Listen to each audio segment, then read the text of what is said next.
Welcome to the Morning Route Podcast. I am your host, Shane Johnson. We've got something for transportation pros, educators, parents, and everyone who appreciates the important role school buses play in our education system. So grab your favorite cup of coffee and let's hit the road. Hey, welcome to the Morning Route Podcast. I'm your host, Shane Johnson, and I have with us this morning two VIPs from North Central Bus and Equipment, our Bluebird dealer here in the great state of Minnesota. So welcome to Paul Garkey and Chris Wirtz. Thanks, guys, for making the trip this morning. Thanks for having us. Thanks for having us. All right. So let's do this. Let's start off with, if you guys would, please introduce yourself, your title, your role at North Central for our listeners. Chris Wirtz, I'm in the bus sales department, been with North Central for about 28 years now. So you're just getting started? Just getting started. Right. Still the newbie. Okay. I'm Paul Garkey. I'm the general manager at North Central Bus and Equipment. Been with the company 9 years, and I've probably, what I know about the school bus industry, Chris has forgotten. That's my favorite saying about him. He's been here a while. Yeah. So before North Central then, Paul, where were you at? I owned a call center down in Dallas, Texas with some business partners, and spent most of my career before coming to North Central in the call center world. Okay. Yeah. So you left the heat of Texas for the cold of Minnesota. I was the only employee who didn't live in Dallas. So, I was fortunate. I did sales and marketing on for that organization. So. Interesting. Yeah. Interesting. Yeah, that's good. Yeah. But yeah, Chris, 28 years in the industry. You got about a dozen on me. So yeah, you've been around the block, that is for sure. So seen a lot of things come and go.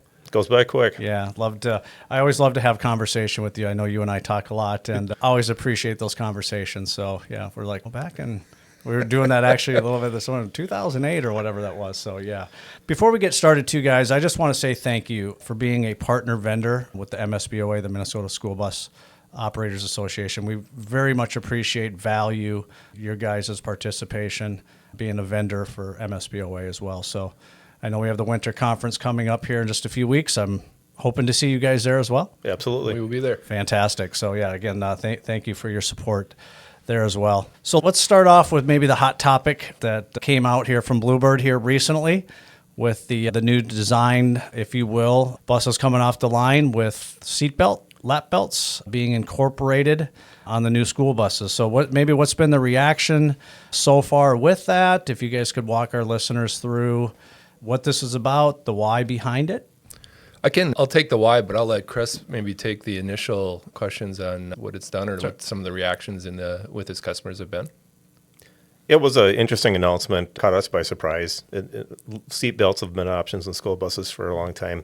Some markets require them. We don't here in Minnesota right now. And when that announcement came out, we took 100 phone calls in the first couple of days because it's a big change. The important thing to know is it's really still an option. So how it's worded is it's a standard feature, but you can opt out of that too. So if it's something that's not part of your program, you don't need to take it. If it's something you need, it's available.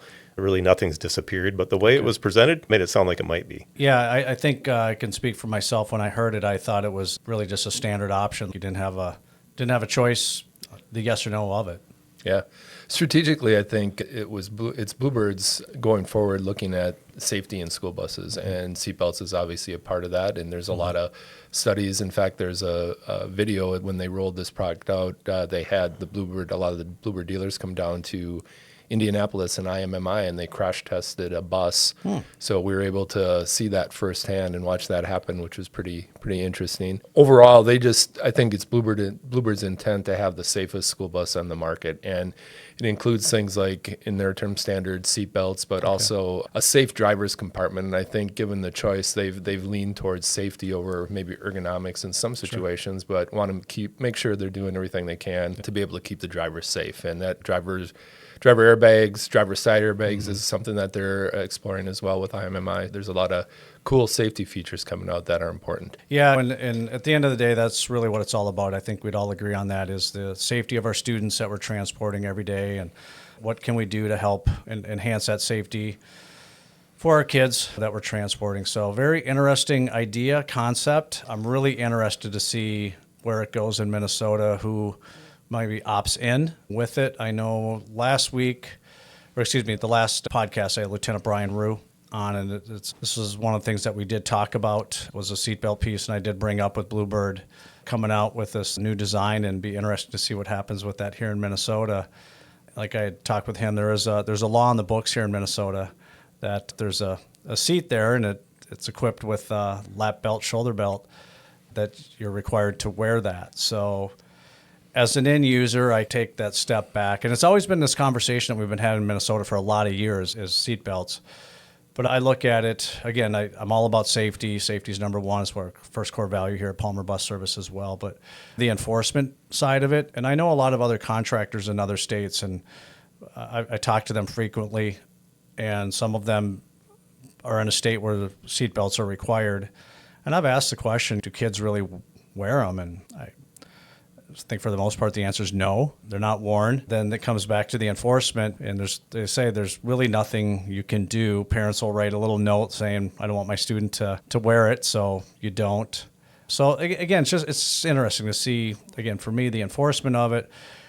And I'm probably more concerned about the liability piece is, again, if there's a law in the books in Minnesota that is required to wear, and say the bus is in an accident and there's 3 students that are not wearing that seat belt, is what comes of that. And I know that's not your guys' thing, but again, as an end user, it's thoughts that go through our head, conversations that we have. For sure. Yeah, I think in the choice that Bluebird made to make that standard was, one, kid safety, right? That's the biggest thing, like you said earlier, Shane. And then I think, 2, driver's safety, specifically in an accident situation. If the driver is incapacitated or can't get kids off the bus and they're in a dangerous situation, it's key that they try to do everything they can to protect the driver as well, so they can help kids get out of a bad situation. Yeah, no, and again, I'm fully supportive of all those safety features. I think that has to, at the end of the day, that safety piece has to marry with the rules or laws that are on the book, and it works for everybody, I guess you could say, at the end of the day. If there's some cleanup on aisle 7 that needs to come out of St. Paul, we'll look for our legislators to do the right thing. So we can talk politics more if you guys want, or we can move on. All right, we'll move on. So no, and that was my next question too, Paul, was what other features, and you've dipped your toes in the water a little bit, that Bluebird's looking at as well. What other safety features Bluebird's looking at, not to let the cat out of the bag, but no, the airbag feature is there for the steering wheel, and then they're looking at, and I would expect to see in the very near future, some driver compartment related airbags as well. Collision mitigation systems are available as well, cameras and things like that. They've done some upgrades with their lighting, like going to all LED lights and things like that are important as well. That all roll into that, trying to make the safest bus on the road as possible. Yeah, one of the things, I'm on an advisory council for some other folks, and there was a question that came up. It was actually about a month ago, and a question came up was, what do you guys like to see as the end user? And one of the things that I would like to see is that forward-looking camera, and just really, again, talking about safety, but have that as maybe it's standard, or at least an option where it could be done at the plant versus getting it here and now having to do all the work to get all that installed and everything else, that it just comes right from the factory with that. So if you guys want to talk to somebody in Georgia about that, that'd be fantastic. No, that's on their radar for sure. And actually, they've added it. Yeah, that's right. right. So all our new buses are coming with a backup camera and a forward-facing camera. That's a big change. It was optional to have a rear camera. There wasn't an option for forward-facing. It's in the grill. It comes on automatically when the door opens, so you can see in front of the bus, directly in front of the bus. Okay. And then it can be turned to the back with the switch on the dash. We've had delivered a few buses with that on it so far. At the same time that happened, there was a change to the LED headlights, which I think is kind of nice move forward. And really haven't seen a lot of adoption of the seat belts yet. Okay. A lot of discussion. It's a big step. It is. Huge. It is, yeah. Again, it's really fascinating, I think probably for all of us, to look back even like pre-COVID, where the school bus world was at, or even 10, 12 years ago, to where it's at today. The technology is just like a rocket taking off on school buses. So it is. Yeah. Again, being around 28 years, Chris, you're back in the Flintstone age in the bus world till today. So he's got some great stories about manual transmissions and things like that. Relics now.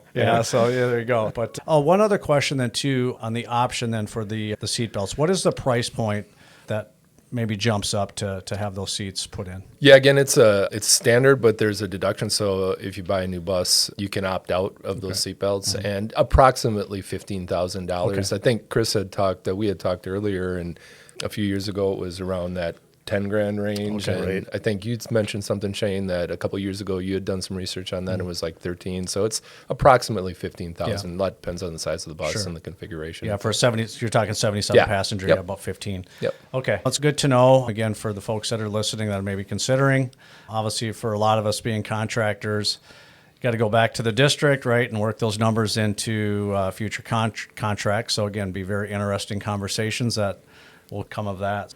Are you guys able to share for our listeners here in Minnesota, the sale percentage of what you guys sell, diesel to gasoline to propane to electric, maybe where those percentages fall? Yeah, absolutely.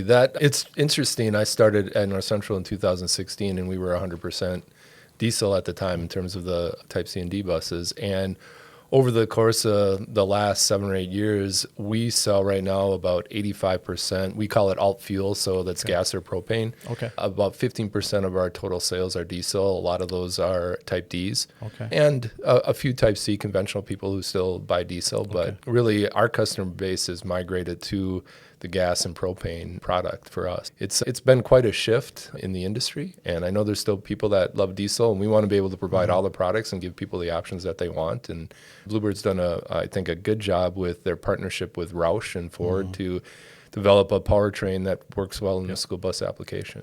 I'll be honest with you, that percentage surprises me. I didn't expect to hear 85%. Wow. Do you guys do just Minnesota, or are you in any of the Dakotas at all? Yeah, we have Minnesota and South Dakota, and then a couple of customers on the far eastern side of North Dakota as well. Okay, so would that percentage be the same for those areas too? It's a little bit different in South Dakota. South Dakota hasn't adapted quite as quickly. I think it has to do with climate. It has to do with district size and the application of a diesel bus where you can run it you get it up to speed and it's not a short route where the bus is never running over 40 miles an hour. I think applies out there as well. Okay. And they're just it seemed to be a little bit slower to adapt to that technology out there. So electric. Yeah, Slow? I think we've deployed 5 or 6 electrics now, and I know Chris is working more than a couple, but a number of different grant opportunities where either districts or contractors have applied and have received funding or are in the process of trying to get funding. He has, I think, some good insight on that. Yeah, it's a very niche part of the market right now in general, highly driven by the grant funding. Right. It's expensive. There's a lot of technical points to it too. The vehicle's the easy part. You can call us and we can spec a bus and you can have it in 3-4 months. But what people forget about or undershoot on is what it takes infrastructure-wise from a utility standpoint to make that happen. That's been a bigger obstacle than I would have guessed. Getting the answers from the utilities, getting the support, getting the electrical infrastructure in your buildings. Huge obstacle. Some cases very expensive. Some cases it just stops the project altogether. Right. And certainly in cases where the scalability, if someone's looking at going a bus or 2, that's one thing. But if you're looking at a pattern that can maybe continue on to owning 10, 20, 30% of your fleet in electric, that becomes a big challenge. Yeah. So those things do slow some progress on the electric front. Yeah, for sure.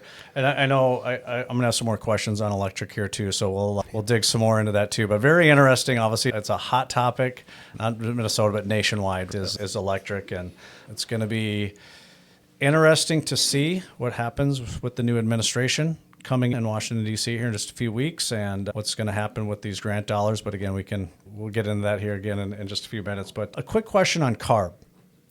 Where is Minnesota falling on the CARB piece? I know we're not fully into it, but I do think that there's a couple areas in CARB that Minnesota does adhere to, if you could say. And how is it an impact in the school bus world? Well, we haven't seen a ton of impact. They're primarily driven by the fact that the mix of the products that we sell, and our gas and propane engine are good from a CARB perspective. They're good through, I think through 2031 with both the propane, and there may be a little bit work to do on gas, but it's there for 2027, which is the next big step in CARB. I've been watching, and we're pretty connected to other Bluebird dealers, and I know in Oregon, for example, they had a moratorium on no more diesel bus sales, and they dialed that back because they can't get enough buses, or they can't deploy enough to make that's really not practical in the school bus world right now. So they were able to get an exemption to be able to continue to sell diesel buses out there. I don't think that's the case in California. I think that's full-blown electric and following all their standards and some of the additional laws they've passed in terms of when they want that to go into effect fully. But it's crazy for sure. It is, and it's a little head-scratching trying to keep up on it.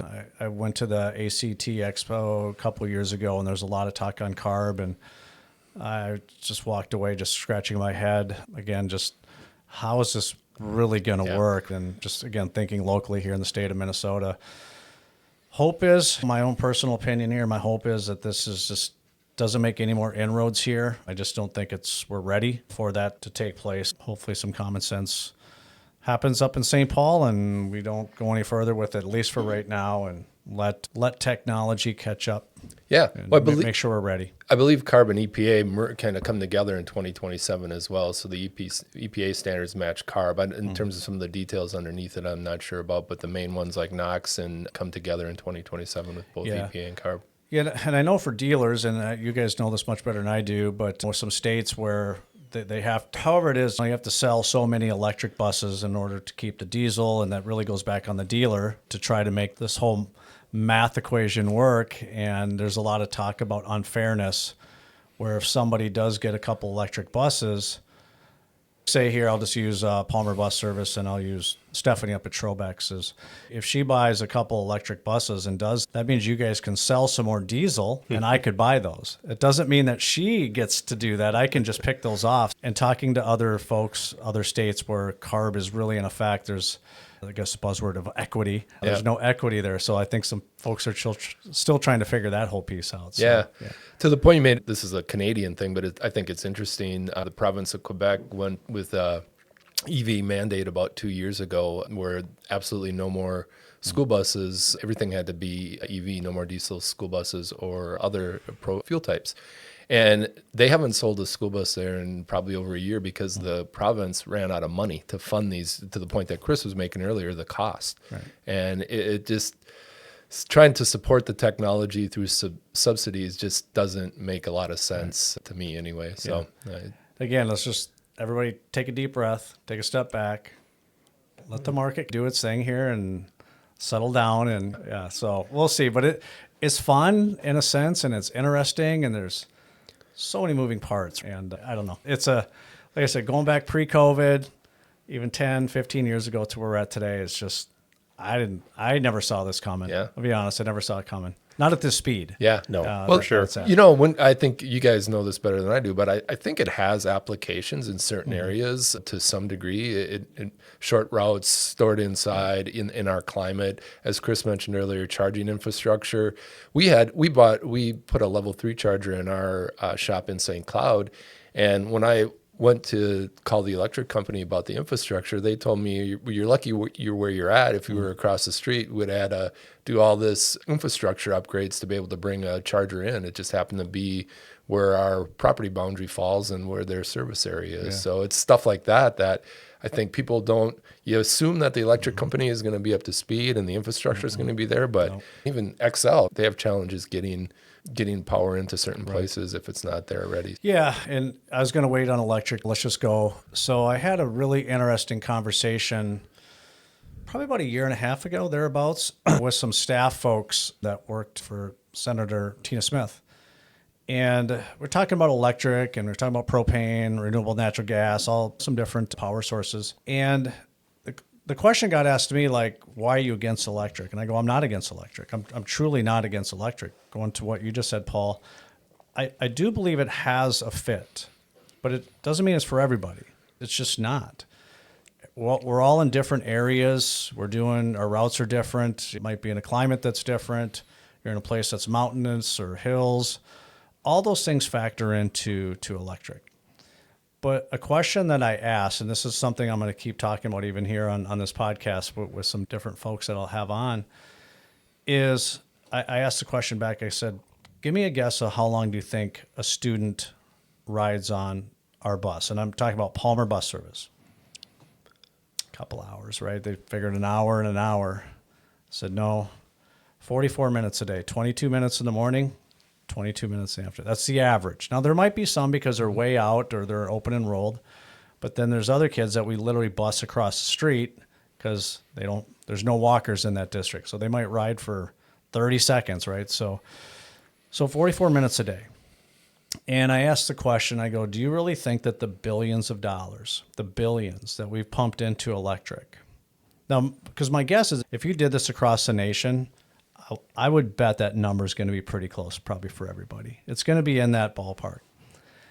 And I said, as a taxpayer, now again, this is my opinion, Shane Johnson, this doesn't make any sense to me. None, zero. I would rather those dollars go to the school to pay teachers more, get really good teachers, and pay them a really good salary.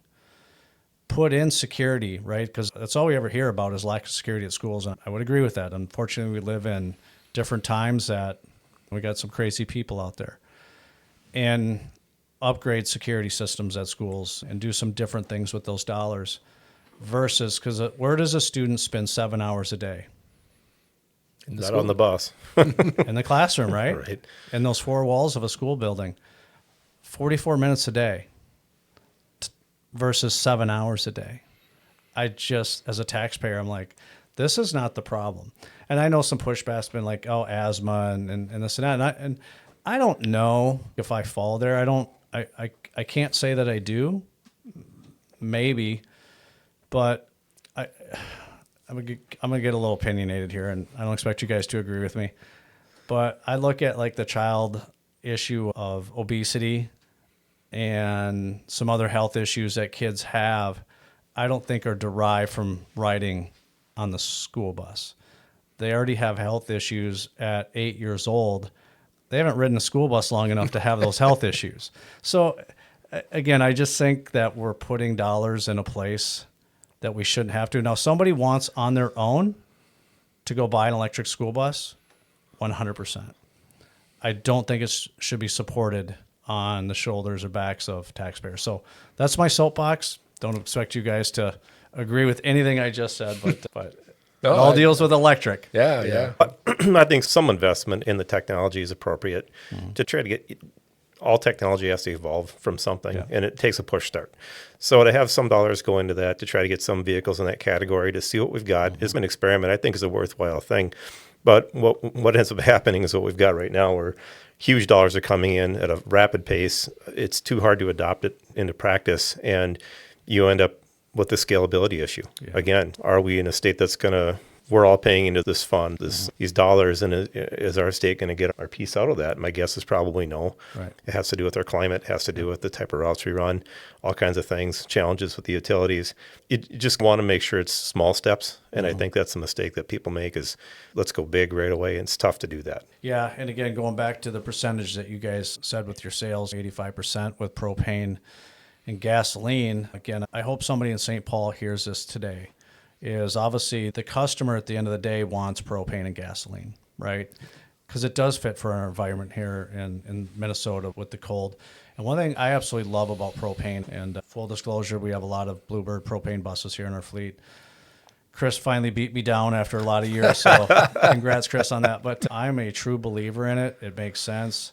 It's cheap. It's practical. And I don't have to go back to the school district, which at the end of the day then is the taxpayer, and ask for more dollars, right? Hey, we're doing this electric thing and I need so much more money, and I got a great story I can share here in a couple minutes with that. Propane it's right there, and it doesn't cost us anymore. It doesn't cost the taxpayers anymore. Actually, it costs less. Yeah. Yep. Makes sense. Yeah, you do the total cost of ownership on electric, diesel, gas, and propane, and over time, propane pencils out the best, and it has to do with the low cost of the fuel. It's a domestic produced fuel that has been very stable from a price perspective for a number of years, and we expect that to continue. And maintenance with the gas and the propane relative to the diesel engine it's significantly less over the course of time. And it's only going to get worse with diesel, unfortunately, with all the emission requirements. It's going to be more and more costly to maintain those engines because of the aftermarket exhaust treatment. Yeah, speaking of engines, obviously Cummins is doing some things here. Do you guys know anything that you could share with our listeners? What Cummins doing with maybe gasoline propane? Yeah, and keep in mind this is all kind of secondhand stuff that we hear from the industry. So this is not Paul said. don't take this to the bank from that perspective. But Cummins is working hard to develop what they defined as a fuel agnostic engine. And last we heard, they're talking about availability sometime end of 25, early 26, where you could order a bus with that powertrain in it. Our understanding, and again, this is all secondhand, that they are not going to move forward with the propane option because of the small size of the market, in their opinion. So they need an engine that they can, obviously they're one of the largest powertrain manufacturers in the States. So they need to have a product that they can market to a broad base of customers. And propane doesn't necessarily, from their eyes, as we've been told, doesn't fit that. Yeah. Okay. So interesting. No, thanks for sharing that insight there too. And I've heard some things here and there too. And until maybe from somebody from Cummins actually comes out and they do a news drop and they tell you exactly what it is. I get it. That's Paul's opinion or what I've heard. So, like I said, you're supposed to say, "Hey, Paul said." So sounds good to me. Again, continuing on the electric side.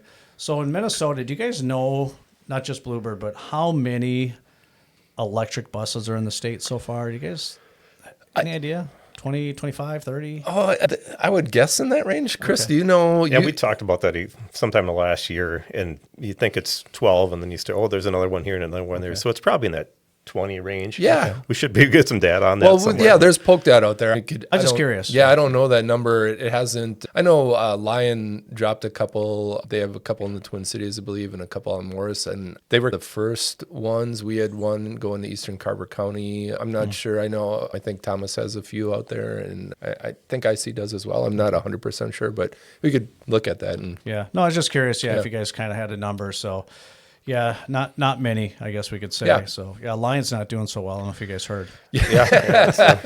That's what happens when you vest everything in one power source. So, yeah. Well, just a side note on that. That's interesting to the point I made earlier about Quebec and the provincial government. My understanding is there was some tie. They had an investment in Lion, the provincial government did, and in some type of fund. And it ended up, when they pushed hard, obviously, to get the law in place to sell only electric, and it really overwhelmed them. They couldn't keep up with demand. That was part of the problem as well. So I think they took a lot of orders in the United States as the grants first came out, but I don't think they've been able to deliver on many of those. So yeah, I was just out in Chicago not that long ago, actually, when that broke with them shutting the plant down there in Chicago, and I was out there for meet with another contractor out there in the Chicago area, and it was like, what just happened? It was very surprising, and I think 400 some people just lost their jobs. So Lion's in a little bit of a hurt. So that's for sure. And they started strong with their experts that working with the grants and recognized the importance of that. Had I think probably a good group of people working on those things early on.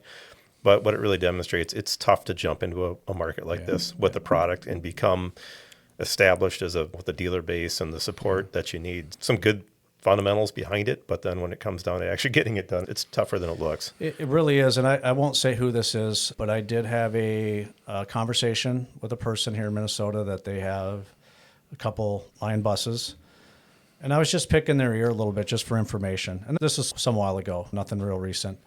I can say this, buyer's remorse, for sure. The range, they told me basically in the winter, like a day like today, the bus won't even leave the garage. It's too cold. But on a warm day, that 40-degree day, the furthest it can go on route is no more than, I think it was about 65 miles. And when it returned to the garage, the battery would be at less than 10% already. And then behind that, and I'm going to get there with you guys here towards the end, was the customer service piece of it. Obviously, there was nothing in Minnesota for that service. So they were waiting for somebody to come out of Canada to come do any kind of service work on the bus. So again, just buyer's remorse with the whole thing. And now, unfortunately, Lion kind of closing the doors, not sure what's going to happen with folks that own Lion buses out there. It's tough to have a product like a school bus and not have a local dealer or a dealer network there to support it. It's challenging. And as Chris said, they were really good at the sales side of it and understanding the grants. They did a phenomenal job of understanding that system and going out and talking to people about it and doing it. It's on the back end, unfortunately, that's what they fell down. So you need the service afterwards. Like I said, we'll get to that here in a few minutes with you guys. But so again, just the big unknown for so many of us that are sitting here wondering what's going to happen here with the grants, with the next administration coming up. I think it's going to be fun to watch. It's grab a bag of popcorn and sit back and watch this whole thing. Because I do think it's fair to say no one's buying an electric bus without a grant. Yeah. It's just not happening. I don't know of anybody, and I've talked to other contractors in different states, and it's just not happening. So, again, very interesting to see what's going to happen here over the course of the next 6, 9, 12 months with that whole piece. But I have to share, so I said I'd share this one story. I have to share this. So this happened, it was a few years ago. I had a superintendent give me a call and had a board, some folks on the board that were, excuse me, really, we need electric. We got to go electric. So I'm like, okay. I said, I can look into it, put in for a grant. Did you guys know that the process for this whole thing? So nothing happens overnight. Fast forward a year later, actually got a grant. Believe it or not, got a grant. I kept all my paperwork, so I still have it. I got a grant for $170,000. Looked into a bus. At that time, it was a Type A. And I got a quote for $365,000 for this Type A bus. $365,000 minus the $170,000 grant leaves us at $195,000. At that time, that Type A was around $85,000. So take the 85 from the 195, still have $110,000 that who's going to pay for this? So it was really fun. I called the Soup, said, hey, we got this grant. Soup's like, great. We're going green. I'll never forget. We're going green. I go, hold on here. We got to have a conversation. So we sat down a couple weeks later, and I ran through these numbers with Superintendent. And get all done. And he looks at me and goes, we're not doing this. And I said, this $110,000, someone's got to, because we're not paying that. We're paying $85,000 because that's what we would typically pay. So you can know how many years ago this was, because we'll talk about price point here and on buses here in a second too. But so needless to say, nothing ever came of it. And like I said, we haven't even talked about infrastructure yet. We didn't talk about that piece. So again, just without the grants, even with the grants, it doesn't cover what needs to happen here. But again, to your point earlier, Paul, like infrastructure, that's a big piece. And it doesn't mean just because you get the bus, the power company is going to be willing to dig ground and put cables in. Would you guys have any advice for, again, just a school district that's maybe looking electric, a contractor that's looking electric? You guys have seen this from your end. Like, where do you want to make sure that you start before you get the bus? I think what your goals, start with what your goals are. So is it to have electric, have that technology? Is it to meet a pollution standard? And then you got to look at your usage. If you adopt the electric, will it serve the purpose? If the answer is no, we need buses that can make a route. They need to heat. We can do that in some applications, but you got to make sure that's a match. And then the next thing, if all those are checking out, then go to the utility side, see if you've got what you need to work the chargers. And again, if this is going to be a scalable project, what's it going to take to get this up and running for the next 10 years? And then we're at the end of we can price a bus pretty quickly. We can get a bus produced in probably 5 months, 4 or 5 months. That's not a big challenge. When this started with the electrics, you put an order in for an electric bus, it was 2.5 years. Get you some time. You could work on some of these other details, but it's pretty easy to overlook some of these things. So the manufacturing's caught up. It's the rest of it. And I guess that's all those questions have to be answered to see if it's a fit. Yeah, no, good insight on that, Chris. Appreciate that. On the battery side, you guys, what is Bluebird saying for maybe the warranty piece or what their life expectancy is on the battery? Finally some good progress there. So Cummins is the company that backs our powertrain system. Okay. So our batteries, our electrical system comes from Cummins. And generation 1 on that was a 155 kilowatt hour battery, was limited range, but the state of the art. Then the big battery that came out was a 186 setup. That was the next available version. A fast charge battery. It sounds great, but it does require level 3 charging. The level 3 charges require infrastructure requirements that a lot of people can't meet. Right. So even though it sounded like a good thing, it was hard to actually put in practice. And just recently now, in the last few months, the third generation is coming out, which is a 194 kilowatt hour battery. which allows both level 2 and level 3 charging. So you've got some options either way. The technology of the battery is advanced, so it's called a deep discharge battery. You can discharge it to about 88% of its charge. So even though it's the same capacity roughly as the high cycle battery, it's going to be able to give you a little more range. And when you talk about buses running in the cold and running the heaters, all those things factor in. And then in conjunction with that, the restrictions of running the diesel-powered heater has been lifted. So you can have the 2 charger options, the larger range battery, the deeper discharge on the battery, plus run auxiliary heat. So all those pieces have come together in the last few months to give us, I think, our best foot forward as far as an electric product. And so I'm interested to see what the market thinks of that. Yeah, very interesting. Again, just the technology advancement, 5 years ago, 4 years ago, a year ago to where we're at today. Again, it's improving for sure. I guess I joke, but I'm not joking, is I'm going to wait. Why do I want to pay this kind of money now for something that only goes 150 miles?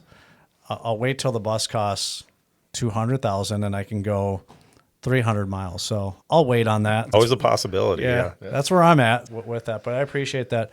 Can you guys also share, because I always hear conflicting opinions or whatever you want to call it on this piece.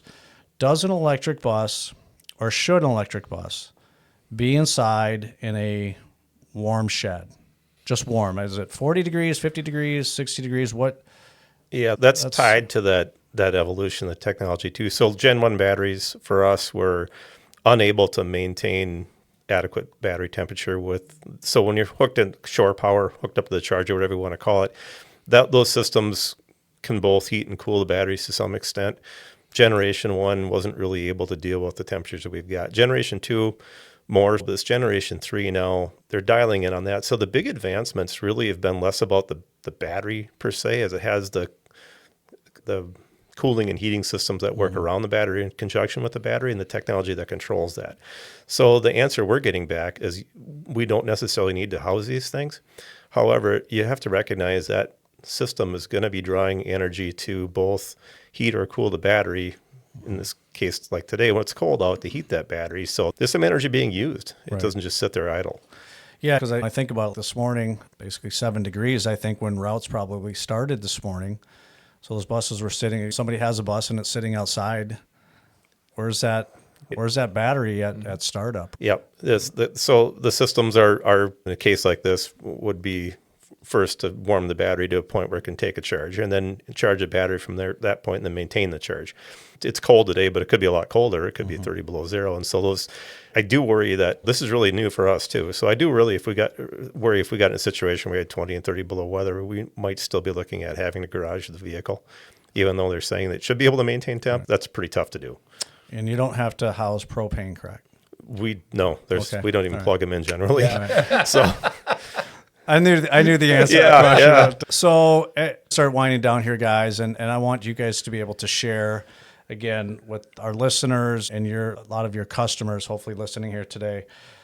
Walk through, again, we talked about this a couple minutes ago, the support and service. I want to give you guys time to talk about North Central, talk about Bluebird, what it is that you guys, it's easy to sell the bus, but what happens after that? How do you guys support the customer? Yeah, a lot of different ways. Obviously, service is a big piece of that, at keeping customers happy. And we're dealing with a vehicle that's on the road in some unique circumstances and some harsh operating conditions at times. So we have 2 full-service shops, one in St. Cloud and one in Mounds View, so trying to cover most of the state effectively. And then we have 3 field service technicians that are stationed or cover different parts of the state to get out. And we do a lot of work with our field service team. They're a big part of our service and support area. And then we have a customer support manager, Ken Crick, who's 32 years with North Central, who provides a lot of... been around. Yeah, longer than Chrissy, but believe it or not, he provides a lot of the support, him and his team, for customers in terms of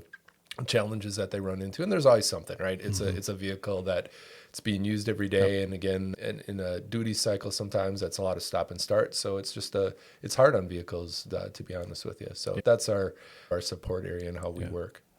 Yeah. And I can say, I'm going to throw this in there, because I wouldn't say if it's not true. Buy buses from you guys. And it's a really good product. It's a great product. That's number one. But more importantly, it's important for myself, for Palmer Bus Service, to know that on the back end, if we have a problem, we can call you guys. And you guys do address it. You guys take care of us at the end of the day. If you didn't, wouldn't buy your product. I very much appreciate your guys' service that you guys provide to us. And I know you do to other folks out there, district ran, other contractors, so it is very much appreciated. So yeah, no, thank you. And we're not perfect. We just try our best. And it's great to have people like Chris and a number of other sales guys on staff too. They're the backup technical people as well. They know a lot about the bus and how to operate, how to use it. Yeah. And when are really good at troubleshooting some of the initial issues as well. So they're engaged a lot with the support team, and so it's great to have that experience level on our team as well. Yeah. No, Chris and I have had many phone calls throughout the years, right? And a lot of it's BSing, but we do work in that call too. We were talking about cattle, and Chris is still doing all that too, right? You got to keep a few cattle around. Got your chores in the morning before you go to work. So let's walk in with this again. Sales pitch: why Bluebird? From my perspective, I think safety, we talked about that, and that's where Bluebird is putting a lot of time, energy, and effort. And they're making investments back into the business. We talked about some of the safety issues, the seatbelts and airbags, and really working hard to make that the safest bus there is on the road. They're also making significant infrastructure investments, and this hasn't been real public, but they did receive a $160 million grant to build a new plant in Fort Valley, Georgia, okay, which is a big deal for us. And there'll actually be two plants in Fort Valley across the street from each other. One will be the older plant will stay a Type C plant, and the new plant will be exclusively dedicated to Type Ds. So one of the challenges that they have right now from a manufacturing perspective is they'll run Type Cs down the line, and then they have a couple of Type Ds, and then they got to go back to Type Cs. And it sounds like there's not that much difference, but there's a significant difference in the types of parts, in the manufacturing process, in the chassis. So all those things make it challenging to train repetition with some of the efficiency. Yeah, exactly. By it's a matching grant, so that it's going to be almost a $500 million investment in that new plant. And when's that going to break ground?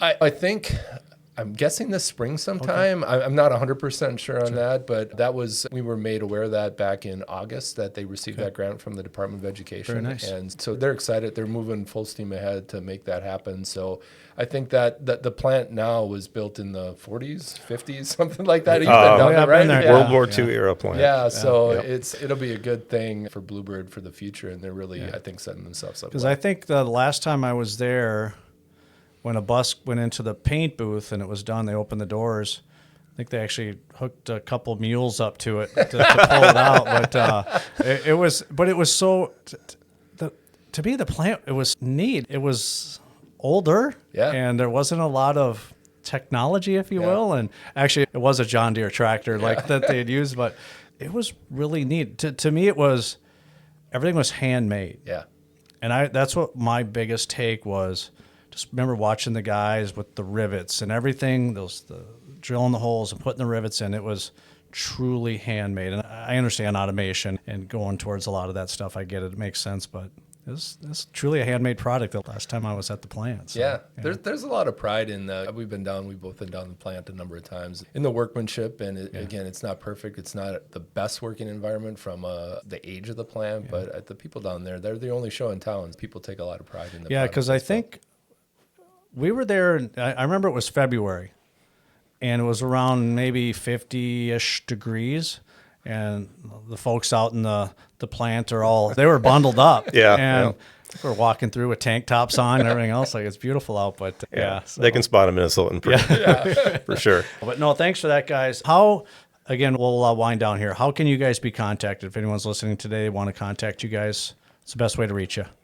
Probably on the website. I'm guessing if you're new to us anyways, that would have all our contact information, the areas we cover, our different shops, depending on what you're looking to talk to us about, if it's service or sales. Or So hit North Central Bus and Equipment website? Yep. Okay, perfect. Yeah, you do that, and there's a general phone number, and you can call and use the menu to get to where you need. Or if you know any of the sales reps, obviously they're out there, and I believe their phone numbers are out there as well. So reach out to them. All right, sounds good. Yeah. So we'll end with this. Most important questions that you're going to get here. Who wants to go first before I ask the question? Paul. All right, Paul's going first. You kicked it off to Chris at the beginning. Chris had to go first. So here's the most important question. So if you had the opportunity, the morning route, I always say the morning route doesn't happen without coffee, right? In our world, in our industry, now not one school bus driver is leaving the terminal without having that cup of coffee. Excuse me. If you had an opportunity to sit down with one person, be any person you wanted, any point in time, that maybe you just this person had an influence on me, this person had a quote that's impacted me, whatever it might be, Paul, who would you love to sit down and have a cup of coffee with? Wow. That's a tough question. There's 50 people that You only come get to one. mind. I know. I'll say this in context of the here and now, but I would really be intrigued by a conversation with our president-elect. I'd like to sit down and just see what drives that guy. You want a thermos. Yeah, there, not just a cup of coffee, yeah. The podcast he did with Rogan, he sat there for 4 hours. 4 hours, no straight. break. Yeah, no break. It'd just be intriguing. I'd just like to know what goes through that guy's mind. That's I don't think he sleeps. I don't think he does either. The guy's just wired. He's wired different. Yeah, that's a good one. Yeah, that's a really good one. How about you, Chris? Well, that's a tough question. It's covers a lot of ground, but I guess from a manufacturing, just from our history at the buses, when we go to the plant, it's all about history. They talk about as a family-owned business up until the 90s.